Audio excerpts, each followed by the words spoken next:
So I'm with Brad Ortenzi from ZOE International, and he actually is the lead in Pennsylvania for the organization. But it's an international organization. It has a couple locations here in the United States, and they're participating in the Ride Across America. First of all, Brad, I'd like to give you the opportunity to talk a little bit about the organization and what you're doing with the ride and the fundraising, that sort of thing. Okay. Yeah, so ZOE International, we're global. We're in 5 countries: Thailand, Japan, Mexico, Australia, and here in the United States. Here in the US, we're in Los Angeles and Southeast Pennsylvania. So what we do is we're a 503c nonprofit. We exist to end human trafficking. We do that a number of ways depending on what location we're at. Specifically here in Southeast Pennsylvania, ZOE is the coordinating organization for the Berks and Lancaster County Human Trafficking Task Forces. What that means is that we are just filling the gaps with whatever the Human Trafficking Task Force is doing, specifically looking at law enforcement and then backing up the social services and the victim services kind of behind there. But we also focus a lot on prevention and a lot of prevention methods just to make sure people stay out of trafficking. So one of the ways that we raise funds is using this ride, the Race Across America, and it's been crazy. This is the 4th time we've done this. The race itself is kind of out of this world in some ways. So it starts in Oceanside, California, and it finishes in Atlantic City, New Jersey. And it's unique in the fact that once it starts, it never stops. Yes. So it's a 24/7 race. So what we do is we enter a team into the 8-man relay. And one of the reasons why ZOE even takes place in this is because the Race Across America has been going on for about 42 years now. They do it every year. And most teams that enter into the Race Across America, they raise funds for their charity of choice, or they kind of create awareness to their cause. So with that, it was a perfect opportunity for ZOE to jump in there and use the Race Across America as our platform for an awareness project. Yeah, it's a privilege to be on Team ZOE, fighting against human trafficking. It's an absolute privilege. The cycling community is fairly tight. I ride with Rodney quite a bit. He had mentioned he was doing the rides for ZOE. They needed a replacement rider, so he asked me if I wanted to join. And after meeting Brad and understanding what the team was about and what they were trying to accomplish for ZOE and for God, I was like, I'm all in. We divide the team up into 4 2-man teams, and each team has a van leader, it has a mechanic, and a crew person. And then each team has a follow car with 2 or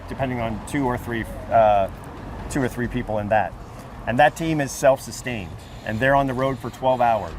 And during that 12 hours, the other team is resting, and we have a full-size bus. That's where we eat, they sleep, and they'll go to a transition area, which is just right up the road here.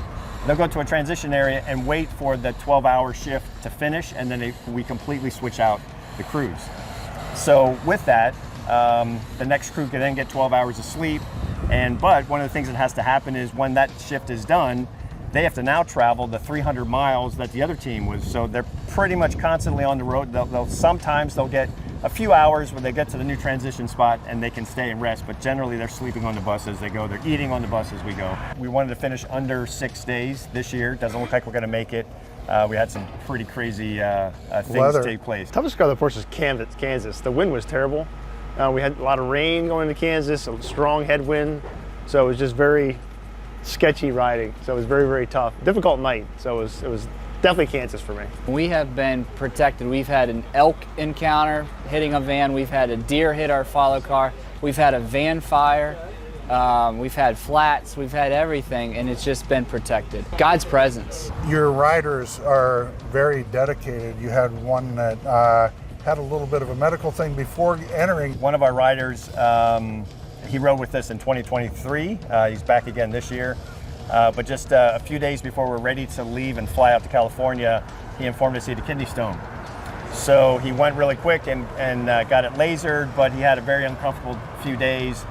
Even the flight wasn't very comfortable for him, but you know, it worked out really well. Once the race started, there was no pain, and he managed to make the whole thing. Yeah, it seems God's had your back the whole way through this. We've had God's favor on us this entire week. Really just feel his presence, and like there's no question that he's just scooting us across, so we owe that to him. It's been an incredible experience. Do you want to touch a little bit about the people who are on the team, because you've got law enforcement, you've got people who understand the mission of ZOE. Right. And you want to touch a little bit about them? So we have a pretty eclectic group of people. It's an amazing elite group of men who love Jesus and love a great cause, and so cycling brought us all together, and here we are. I love travel, I love seeing the country, and I love riding my bike. So getting to see the country, getting to ride my bike across a lot of the country, and doing it all for a good cause is a combination that's hard to beat, in my opinion. Because it's daytime, they can do what's called a rolling transition, so they don't have to come to a full stop. So as soon as his front tire hits the back tire, or it comes even with the back tire of the waiting cyclist, that cyclist can then go. So then he's going to take out and sprint. And there's about 26 of us total with the cyclist. And the main thing is you have to get the mission of ZOE. Yes. The mission of ZOE is just, it's an anti-trafficking ministry. And you have to understand that, or you just don't kind of fit into the whole process of this, because we're just, generally we pick selfless people, and it's just been amazing to be a part of this team. A few of us have just kind of met from joining the team, and it's amazing how doing hard things like riding your bike across the country bonds the team in pretty incredible ways very quickly. When you're doing hard things and at 1 o'clock in the morning, it kind of bonds people very quick. And the unity in the van, the team has been incredible. Oneness with God for the mission of saving kids from child trafficking and restoring them in Jesus' name. It's all for Him. It's just a group of different people, doing different serving things, but we all kind of get the mission, and we're all in one team. Describe what you do on the preventative side once law enforcement or the child services or whoever identifies some of the things. It's one thing to work within human trafficking and work with the victims that we're identifying on state. That's great work, and we need to be doing that. But when we took a look at, from the task force perspective, that if we're only pulling the women and children out that have already been trafficked, that's kind of a problem, because maybe we should be going upstream and figure out how are they getting into bad situations, how are they getting into trafficking in the first place. Right. So as part of our preventative process, what we did is we identified the most highly vulnerable kids specifically, this is a project we're doing in Lancaster County. So we got juvenile probation on board, children and youth on board, behavior health on board, also the Child Advocacy Center. So all those important people within the social service structure that would be able to identify the most highly vulnerable kids. When they identify a highly vulnerable kid to human trafficking, what we do is ZOE puts a mentor in that girl's life. And in that relationship, it's built different than a caseworking relationship. In the caseworking relationship, God bless those caseworkers, but they just have so much on their caseload, it's hard for them, to spend a lot of time with this girl. With us, our relationship is all about her. So, and there's no agenda other than just making sure they make relationship with her and put an insulation around her life to keep her safe from trafficking. So in that mentor relationship, they're talking about, what does grooming look like? They're talking about positive body image. They're talking about, hey, this is what happens when you start sending pictures you shouldn't out. All of those things that maybe should be taught in the home and may have been missed. And we're finding that those relationships go pretty deep.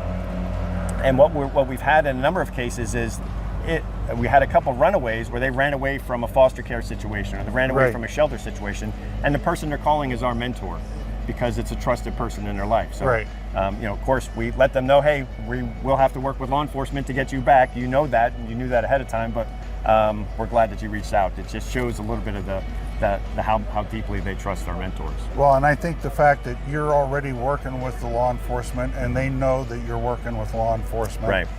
And they also know that when you're involved, it's not the typical law enforcement situation. That I think that helps build that kind of a trust where they can reach out to you that way. One of the things I'm excited about, we're starting a new anti-human trafficking caucus within the legislature, and I'm so encouraged because it's bipartisan and it's bicameral. We've got members from the House and the Senate. I just want you to know, you got a lot of people that are supporting what you're doing in the legislature, and looking forward to working with you going forward. God bless you and your work. Thanks for coming, I really appreciate it. Thank you. Yeah.